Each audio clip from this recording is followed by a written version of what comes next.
हम प्रभु के नाम का धन्यवाद करते हैं कि उसने फिर से मौका दिया कि हम उसके पवित्र वचन पर ध्यान दे सकें। और हमारी आशा है कि आप इन दिनों में वचन से आशीष प्राप्त कर रहे हैं। आज हमारे ध्यान का विषय होगा इफिसियों की पत्री, उसका 3 अध्याय, उसके 7वें पद से उसके 13वें पद तक। इफिसियों 3 अध्याय 7 से 13। पर इसके पहले कि हम आज के अध्ययन को करें, आइए हम प्रार्थना करें। स्वर्ग पृथ्वी के स्वामी, राजाओं के राजा, प्रभुओं के प्रभु, हम धन्यवाद देते प्रभु कि आज भी आप हमसे बातचीत करते हैं, क्योंकि आपका वचन अनंत है प्रभु। और वे लोग जो आप पर विश्वास करते हैं आपके परिवार के सदस्य बन जाते हैं। और आप चाहते हैं प्रभु कि आपके परिवार के लोग आपके वचन को जानें, समझें, ताकि केवल और केवल आपकी इच्छा को पूरी कर सकें। आज के इस अध्ययन पर आपके आशीष lord, we pray for today's meditation and study. Let your Holy Spirit guide and lead us. In Jesus' precious name I pray. Amen. हमने पिछले दिनों देखा था कि किस प्रकार से संत पौलुस इस बात का वर्णन करता है कि वो अन्य जातियों के लिए यीशु मसीह का बंदी है। We saw in our previous studies, St. Paul says that I, Paul, a prisoner for Christ Jesus on behalf of you Gentiles. और हमने ये भी देखा था कि पौलुस अपने जीवन के अंदर उस आध्यात्मिक प्रकाशन की बात करता है जिसका प्रकाशन परमेश्वर ने उसको दिया और उसने कलीसिया के साथ उन्हें बांटा। फिर हमने ये भी देखा कि प्रभु यीशु मसीह के नाम से उसको प्रभु ने चुना कि वो अन्य जातियों में प्रभु का प्रचार करे, ताकि वो भी प्रभु की देह में शामिल किए जाएं। We saw also that how Paul was chosen so that he may share the mystery of that revelation to the Gentiles who may follow him and become the heirs in God's family, in his body. And today we see now from verse 7 onwards, and the first point we see here, he says, मैं परमेश्वर के अनुग्रह के उस दान के अनुसार जो उसकी सामर्थ्य के प्रभाव के अनुसार मुझे दिया गया उस सुसमाचार का सेवक बना। He talk about how he was chosen by the Lord to be the servant to proclaim the good news of Jesus Christ. And it's very clear here. And we have already seen the book of Galatians. He says that my appointment, how I was chosen, not by any man, not by any angel, but by the Lord Jesus Christ, who selected me, separated me, so that I may be his witness to his people, especially the Gentiles. And here he talks about the same thing. He says that of this gospel I was made a minister according to the gift of God's grace. St. Paul he knew very clearly that God had chosen him so that he may be the person to proclaim the good news. And this good news is the gift from God. And God's grace, all that was entrusted to him was from the Lord himself. And God gave him that message so that he may proclaim this. And he did it with his all sincerity. He did it after he came from Arabs. He started going for a missionary journey, and for that he and Barnabas were dedicated in the church at Antioch, and they Paul took up about 3 missionary journeys, and then finally he went to Rome, where he was testifying, and in the end he glorified God by becoming one of the great martyrs in his church. मित्रों, हम इस बात को यहाँ पाते हैं और देखते हैं कि इस प्रकार से संत पौलुस प्रभु के सुसमाचार का प्रचारक बना और उसने सुसमाचार के प्रचार के लिए अपने आप को दिया, अपने आप को उसने अर्पण कर दिया। और उसने किस प्रकार से प्रभु को पाने के बाद जब वो दमिश्क जा रहा था, प्रभु को उसने देखा, प्रभु को पाया, और उसके बाद 3 साल तक वो अकेले में चला गया अरब के जंगलों में, रेगिस्तान में, और वहाँ पर उसने 3 साल गुजारे, प्रभु के वचन को पढ़ा, सीखा, समझा, और खासकर प्रभु ने उसको प्रकाशन दिए जो पत्रियां उसने लिखी है निश्चित रूप से प्रभु का प्रकाशन है, क्योंकि ये जो गूढ़ बातें हैं, जो मिस्ट्रीज हैं, जो सारगर्भित बातें कलीसिया के लिए, वो प्रभु ने उनको दिया कि पौलुस इन बातों को लिख कलीसियाओं को। अब पौलुस ने करा, उसने कई पत्रियां लिखी, खास करके जो रोमियो की पत्री है और ये 4 पत्रियां जिनको आज हम देख रहे हैं आजकल।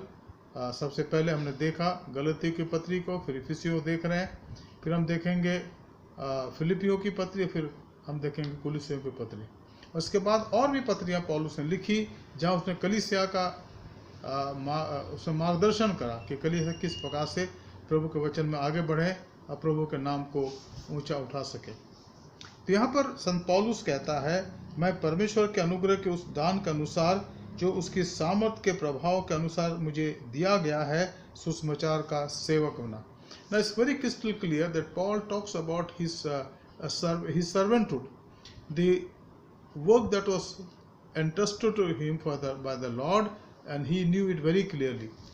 Many a time when we serve the Lord, we don't know the purpose of our calling, and we talk various things, this and that. But Paul was very clear because he knew that God has given me this ministry, and he has chosen me to serve him and be his servant.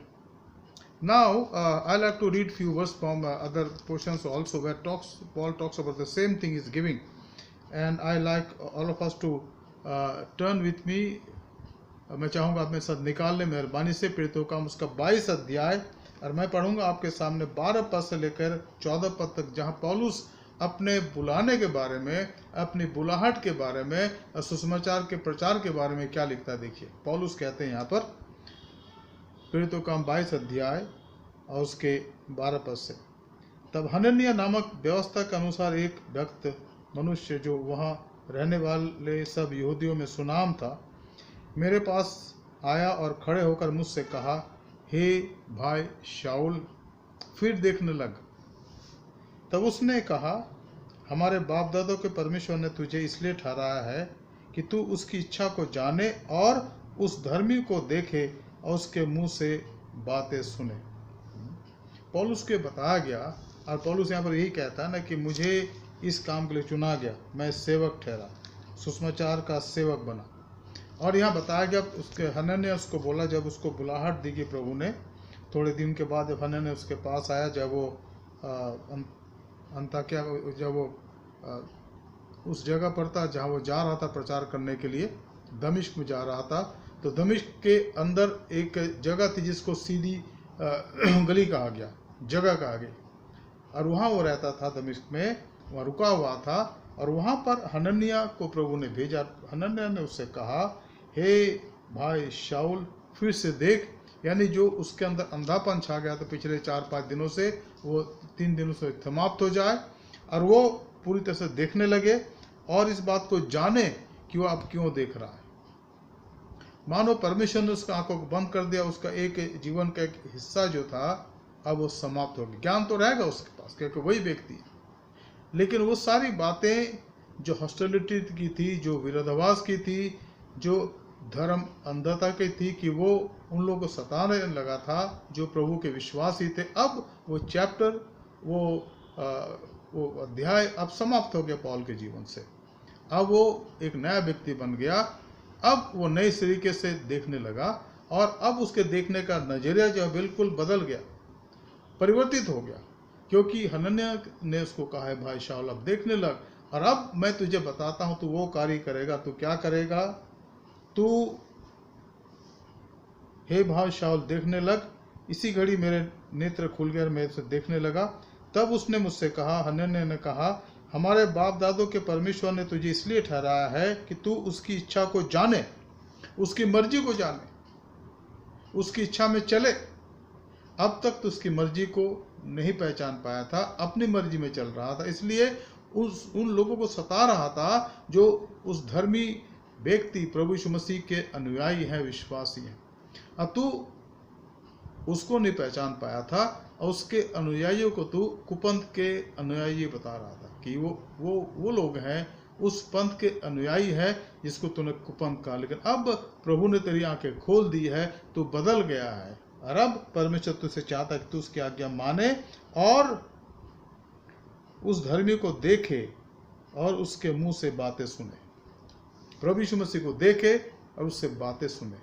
और मित्रों, अगर आप गौर से इन पत्रियों को पढ़ेंगे, Romeo से लेकर के तमाम पत्रियां जो पौलुस की पत्रियां 13 पत्रियां हैं, तो इस बात को पाएंगे कि इसमें वो ज्ञान दिया गया है, वो बुद्धि की बातें हैं, स्वर्ग राज्य की बातें हैं, जो कलीसिया के तरक्की के लिए है, कलीसिया की उन्नति के लिए है, क्योंकि सारी बातें परमेश्वर के प्रकाशन पर आधारित है। Dear friends, two things was spoken to him by Anania. He said, "Brother Saul, let your sight is being given to you again." It's written here. And we read on the 13th verse of Acts of the Apostle 22nd chapter. He said to him, "Brother Saul, receive your sight. Receive your sight." God intervened in your life. Jesus intervened in your life.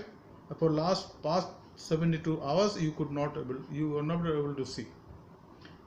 He gave you opportunity to search your own life, and you have done it. You have done it, Paul. You have done it. And Saul, now he's saying, receive your sight.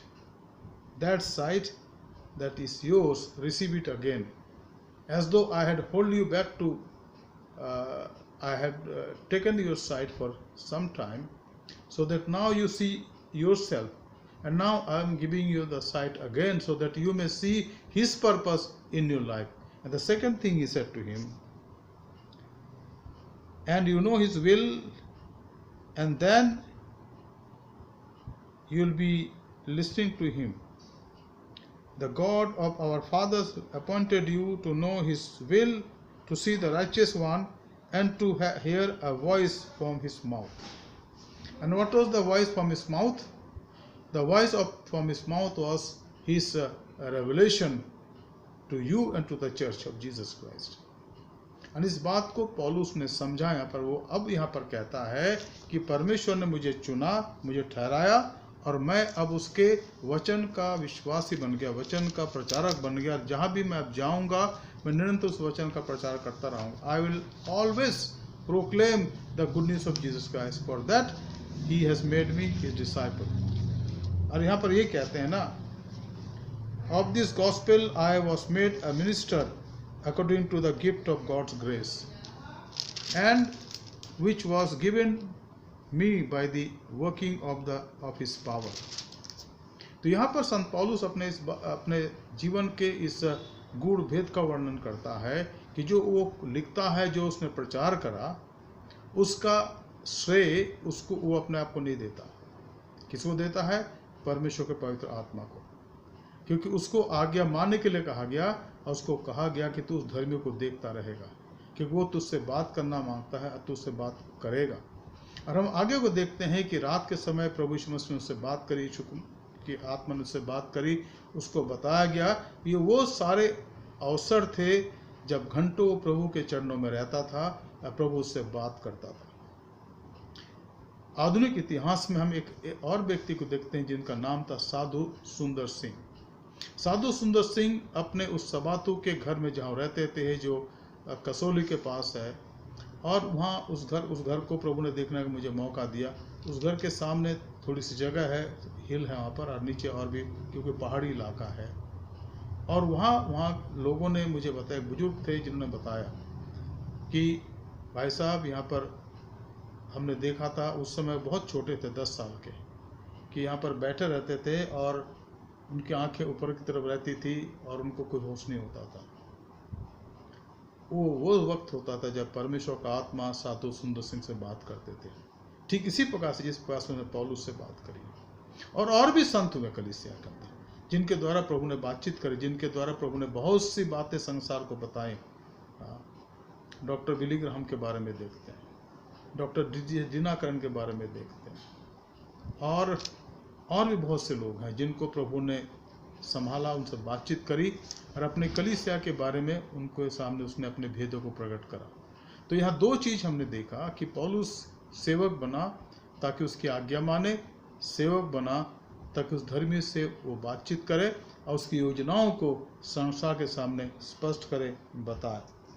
दूसरी बात वो कहता है 8वें पद में लिखा है, मुझ पर जो सब पवित्र लोगों में छोटे से भी छोटा हूँ यह अनुग्रह हुआ कि मैं अन्य जातियों को मसीह के अगम्य धन का सुसमाचार सुना।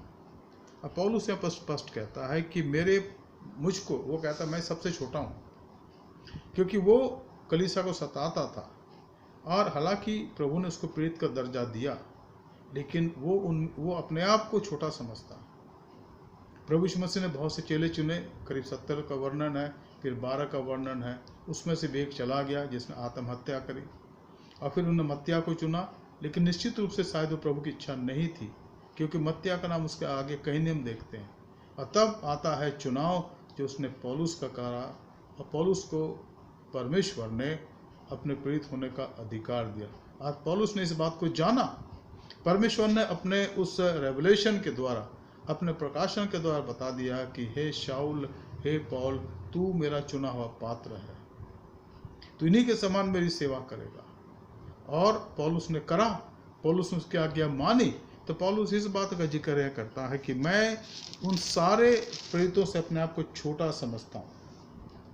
Of this gospel I was made a minister according to the gift of God's grace, which was given to me by the working of His power. To me, now Paul says about him, to me, though I am very least of all the saints, this grace was given to preach, to proclaim to the Gentiles the unsearchable riches of Jesus Christ. वो इस बात को कहता है कि प्रभु ने मुझे चुना है कि मैं उस अगम्य धन का सुसमाचार सुनाऊं। किनको सुनाऊं? जो अन्य जाति लोग हैं, जो उसको नहीं जानते, जो मूर्ति पूजक हैं, जो अपने अपने मन के अनुसार कई बार मनगढ़ंत बातों के देवी देवता बना देते हैं, कभी काल्पनिक बातों के देवी देवता बना देते हैं, कभी कुछ करते कभी कुछ करते हैं। अब प्रभु ने मुझे चुना कि मैं उनको एक प्रकार से क्रमबद्ध रूप से प्रभु के चरणों में लाऊं, ताकि प्रभु को जाने और प्रभु के सच्चे विश्वासी बन जाए। अब मित्रों, यही तो बड़ी सेवा है। क्या आपने उसकी इच्छा मानी है? क्या प्रभु के उस धर्मी को आप आत्मिक रूप से देखना चाहते हैं, जो आपके जीवन के हर बात को परिवर्तित करना चाहता है, आपको नया बनाना चाहता है? मित्रों, यहीं पर जो खास बात है, अगर हमारे जीवन के अंदर वो बातें नहीं है तो पुरानी बातों में लगे रहेंगे और एक दूसरे को दोष देते रहेंगे और एक दूसरे को दोषी ठहराते रहेंगे, इस बात को जाने बगैर कि उन बातों में कोई सच्चाई नहीं, अधिकतर बातों में सच्चाई नहीं।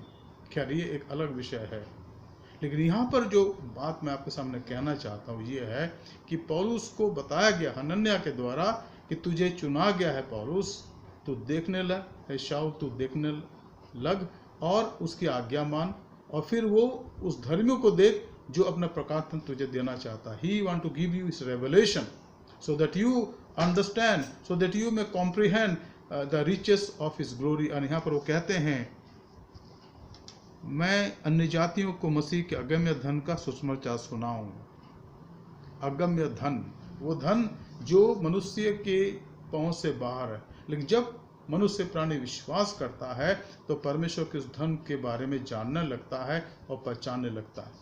यहाँ पर मैं एक और पद आपके सामने पढ़ूंगा इस पद के बारे में, जहाँ पौलुस को प्रभु ने वो धन के बारे में बताया, अब पौलुस उसका जिक्र यहाँ पर करता है। अब मैं चाहूँगा आप मेरे साथ इस बात को देखें। ये पाया जाता गलतियों की पत्री उसका पहला अध्याय और उसके 14 पद से। गलतियों की पत्री उसका पहला अध्याय और उसके 14 पद से देखिए क्या लिखा है। We read about the same thought here also, Galatians chapter 1 verses 14 onwards।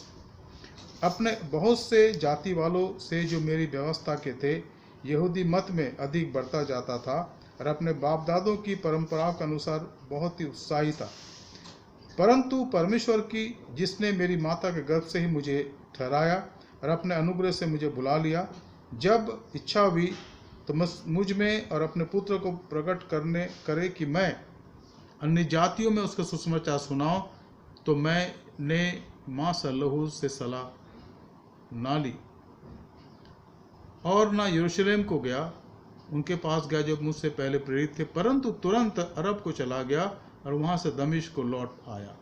अब पौलुस अपने बारे में कहता है, जो उसने यहाँ पर फिर से 3 अध्याय में कहा, वो कहता है कि मुझे चुना गया अन्य जातियों के लिए, अन्य जातियों के लिए। स्पष्ट रूप से कहता है, परंतु परमेश्वर की जिसने मेरी माता गर्भ से ही मुझे ठहराया और मुझे अपने अनुग्रह से बुला लिया, जब इच्छा हुई कि मुझ में और अपने पुत्र को प्रकट करे कि मैं अन्य जातियों में उसका सुसमाचार सुनाऊं, और ना मैंने माँ सलोह से सलाह ली, लेकिन दमिश्क को चला गया और वहाँ पर जाके 3 साल तक परमेश्वर की इच्छा को जानता रहा और उसके प्रकाशनों को देखता रहा और प्रकाशनों को अपने जीवन में अपने आत्मा में आत्मसात करता रहा। मित्रों, यही तो हमारे आत्मिक जीवन की आवश्यकता है कि हम कुछ समय प्रभु के लिए निकालें।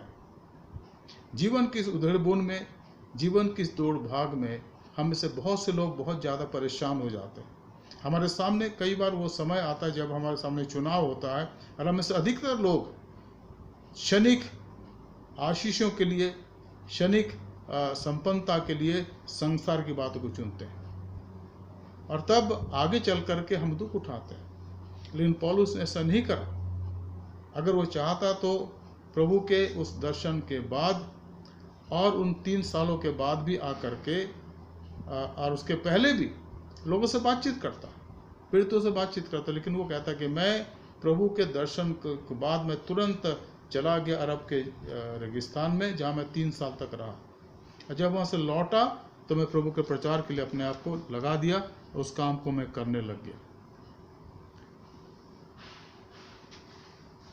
18 पद को अगर देखें, गलतियों उसका पहला अध्याय 18 पद लिखा है कि फिर 3 वर्ष के बाद मैं कैफा से भेंट करने के लिए यरूशलेम गया और उसके पास 15 दिन तक रहा। 3 साल के बाद वो कैफा के पास गया यरूशलेम में, क्योंकि कैफा ने पतरस जो प्रभु का मुख्य शिष्य था, उसके साथ वो रहा संगति में 15 दिन तक। और मैं सोचता हूँ कि निश्चित रूप से उस समय पौलुस ने पतरस के साथ आध्यात्मिक बातों की चर्चा करी होगी, दर्शन की बातों की चर्चा करी होगी और उन्होंने बहुत सी बातों की चर्चा करी होगी। और 15 दिन तक उसने इस बात को जानना चाहा, देखना चाहा कि क्या वास्तव में प्रभु के इस भक्त के समझ के अनुसार ये बातें यूँ ही है कि नहीं। और उसने पाया कि एक एक बातें सत्य है। उसने कई बातों का प्रमाण पूछा होगा पतरस से, कि पतरस प्रभु के साथ 3 साल तक रहा, 3.5 साल तक रहा, और पतरस ने इन बातों के बारे में उसके सामने सत्यता की बातों का उसने प्रूव करा होगा, उसने प्रमाण दिए होंगे। और तब पौलुस को जब वो पूरी तरह से आश्वस्त हो गया कि मेरी सारी बातें जो 3 साल तक मैंने प्रभु से प्राप्त करी, जो देखा है, उसने मुझे बताया, वो बातें यूँ ही है, तब वो प्रचार के लिए तैयार हुआ। दमिश्क में और वो और बरनबास दोनों पाए गए, जहाँ उन्हें मिशनरी काम के लिए अभिषेक उनका किया गया। यहाँ पर हम अब तीसरी बात को देखते हैं, जहाँ वो कहते हैं ताकि अब कलीसिया के द्वारा परमेश्वर का विभिन्न प्रकार का ज्ञान उन प्रधानों और अधिकारियों पर जो स्वर्गीय स्थानों में है प्रकट किया जाए, उस सनातन मनसा के अनुसार जो उसने हमारे प्रभु यीशु मसीह में की थी, जिसमें हम को उस विश्वास करने से साहस और भरोसे के साथ परमेश्वर के निकट आने का अधिकार है। अब यहाँ पर वो प्रभु यीशु मसीह के पास प्रार्थना में आने की बात करता है, जिसकी सेवा उसने करी कर रहा है, वो हिदायत देता है कलीसिया के लोग भी इस बात को जाने। वो कहता है ताकि अब कलीसिया के द्वारा परमेश्वर की विभिन्न प्रकार का ज्ञान उन प्रधानों और अधिकारियों पर जो स्वर्गीय स्थानों में है प्रकट किया जाए। उस ज्ञान के बारे में जो स्वर्ग में पाया जाता है, जिसको पौलुस ने कई बार देखा होगा, लिखा, वो कहता है कि मैं स्वर्ग में चला गया, वो कहता है अपने पत्रियों में। लेकिन अब वो कहता है कि परमेश्वर चाहता है कि जो जिसने मुझे प्रकाशन दिया इन 3 सालों में और अभी भी देता है, वो चाहता है कि स्वर्गीय बातें संसार के अंदर लोगों के सामने लाई जाए। बहुत सी बातें मित्रों संसार की अंदर हम आज देखते हैं जो स्वर्गीय बातों का मजाक उड़ाती, हम विश्वास नहीं करते। लेकिन पुराने नियम में और नए नियम के अंदर इन संतों ने उन बातों को थोड़ा थोड़ा करके प्रकट करा, ताकि हम उन बातों को जानने की बातें यूँ ही है। और एक और बात मैं आपको बता दूं कि प्रभु यीशु मसीह एकमात्र ऐसा शिक्षक हुए, सत्य गुरु हुए, जिसने अपने हर वचनों में एक बात कहा है, सच सच कहता हूँ, मैं तुम्हें सच सच कहता हूँ। मतलब ये है कि जो कुछ वो बोल रहा था उस बात में रत्ती भर भी झूठ नहीं है, और दुनिया के अंदर कोई भी ऐसा शिक्षक नहीं हुआ जिसने ये बात कही है, क्योंकि वो इंसान थे, वो मनुष्य थे, और वो स्वर्ग का राजकुमार, स्वर्ग का अधिकारी, स्वर्ग का राजा जो मनुष्य बन गया। इसलिए जब उसने बातचीत करी, अपने लोगों को उसने समझाया बुझाया, तो उसने बार बार कहा, मैं तुमसे सच सच कहता हूँ, क्योंकि उसकी बातें स्वर्ग के प्रकाशन के अनुरूप, और उन बातों को हमें जानने और समझने की आवश्यकता है। चौथी बात, इसलिए 13 पद, इफिसियों का 3 अध्याय 13 पद, इसलिए मैं विनती करता हूँ कि जो क्लेश तुम्हारे लिए मुझको हो रहे हैं, उनके कारण सांस न छोड़ो, क्योंकि उनमें तुम्हारी महिमा है। अब वो क्लेश की बात करता है। अगर आप क्लेश की बातों को देखें तो पौलुस ने अपने क्लेश के बारे में कहा है। अब मैं चाहूँगा थोड़ा सा हम उसको देख लें, उसके बारे में थोड़ा सा जान लें। मैं चाहूँगा अपने साथ निकाल लें 2 कुरिन्थियों उसका 12 अध्याय, 2 कुरिन्थियों 12 अध्याय उसके 10 पद को देखिए क्या लिखा है। इस कारण मैं मसीह के लिए निर्बलताओं में और निंदा में और दरिद्रता में और उपद्रवों में और संकटों में प्रसन्न हूँ, क्योंकि जब मैं निर्बल होता हूँ तभी बलवंत होता हूँ। पौलुस अपने दुखों का वर्णन करता है। अगर आप इसी 2 कुरिन्थ के 11 अध्याय को देखें तो वहाँ पौलुस ने अपने दुखों का वर्णन करा सिलसिलेवार रूप से, और मैंने कई बार इसका जिक्र करा क्योंकि वो ऐतिहासिक बातें थी। और यहाँ वो कहता है कि हे भाइयों, मैं बताना चाहता हूँ कि इसलिए मैं विनती करता हूँ कि जो क्लेश तुम्हारे लिए मुझे हो रहे हैं, उनके कारण साहस ना छोड़ो, क्योंकि उनमें तुम्हारी महिमा है। पौलुस की अगुवाई, पौलुस की देखभाल कई लोगों ने करी, विश्वासियों ने करी, और कई बार इस वजह से लोगों को तकलीफ होती थी। पौलुस को दुख पहले से ही था, तकलीफ होती थी पौलुस को। मैंने बताया आपको, यहाँ लिखा हुआ है कि 5 बार यहूदियों के हाथ से 39 कोड़े खाए, 3 बार बेतों से मारा गया, 1 बार पत्थरवा किया गया, और इसके बावजूद और बहुत सारे दुख थे जिसका वर्णन पौलुस ने 11 अध्याय 2 कुरिन्थियों में करा है उसने। लेकिन वो कहता है कि मेरे लिए तुम्हें भी दुख होता है, लेकिन उसके लिए तुम अपने आप को निराश मत समझो। वो यही कहता है ना, इसलिए मैं विनती करता हूँ कि जो क्लेश तुम्हारे लिए मुझे हो रहे हैं, उनके कारण साहस न छोड़ो, क्योंकि उनमें तुम्हारी महिमा है।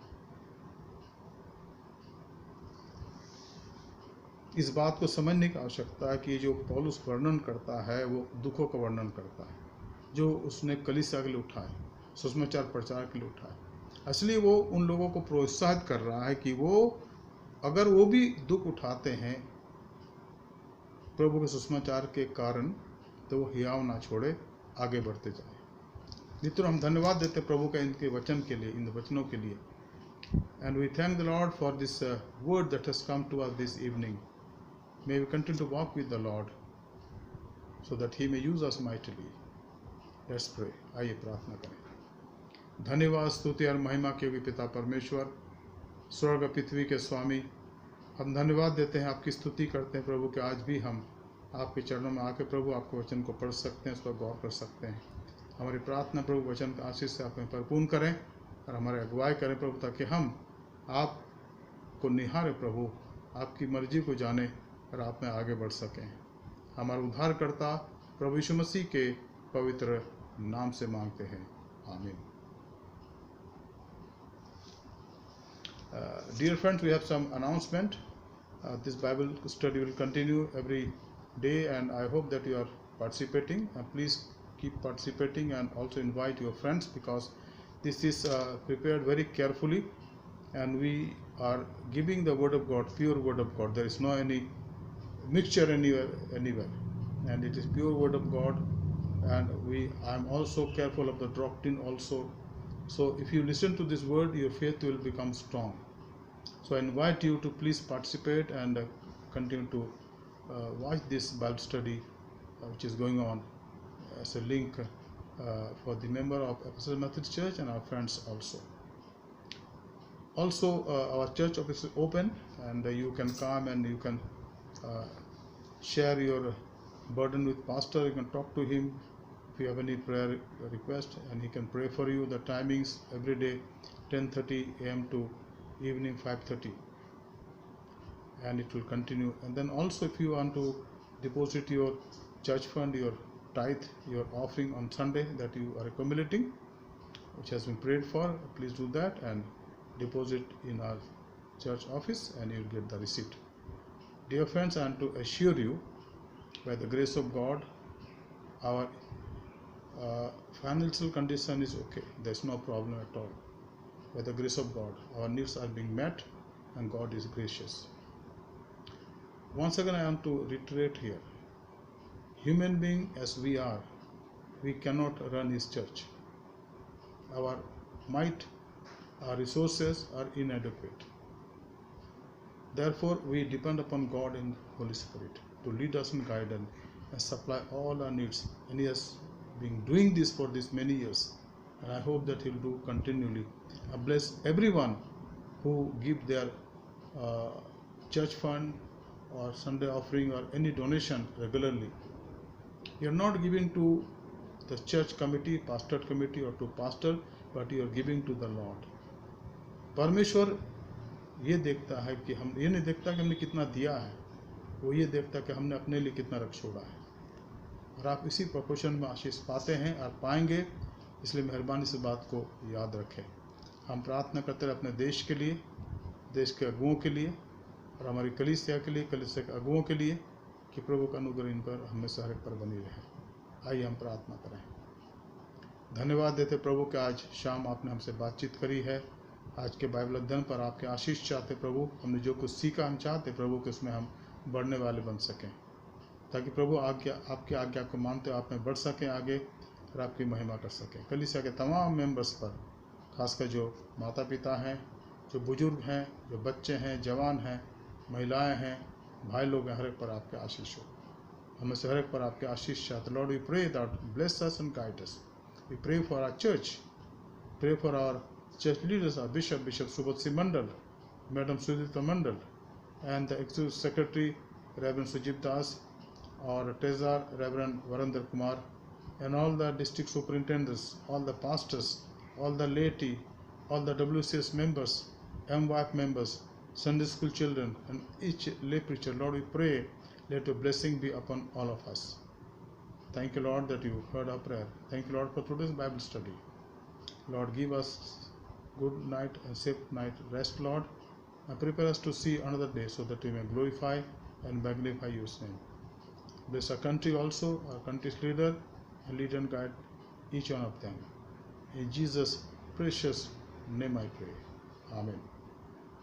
आए हमारे बाप, तुझ आसमान पर है, तेरा नाम पाक माना जाए, तेरी बादशाहत आवे, तेरी मर्जी जैसे आसमान में पूरी होती है, ज़मीन पर भी हो। हमारे रोज़ की रोटी आज हम बख्श दे, और जिस प्रकार से हम अपने कसूरवारों को माफ़ करते हैं, तो भी हमारे कसूरों को माफ़ कर। हमें आजमाइश में ना ला, बल्कि बुराई से बचा, क्योंकि बादशाहत, कुदरत और जलाल हमेशा तेरी है। आमीन। अब हमारे खुदा यीशु मसीह का फजल, खुदा बाप की मोहब्बत, रूह कुदस की इफ़ाक़त और शराकत हमें सारे के साथ इस समय और हमेशा तक होती रहे। आमीन। यीशु प्रभु है। प्रभु आपकी सहायता करे, आपको आशीष दे, और आप निरंतर उसके अनुग्रह प्रेम में बढ़ते चले जाएं। सबको शुभ रात्रि। God bless you and may his name be glorified in and through your lives. जय मसीह की। धन्यवाद।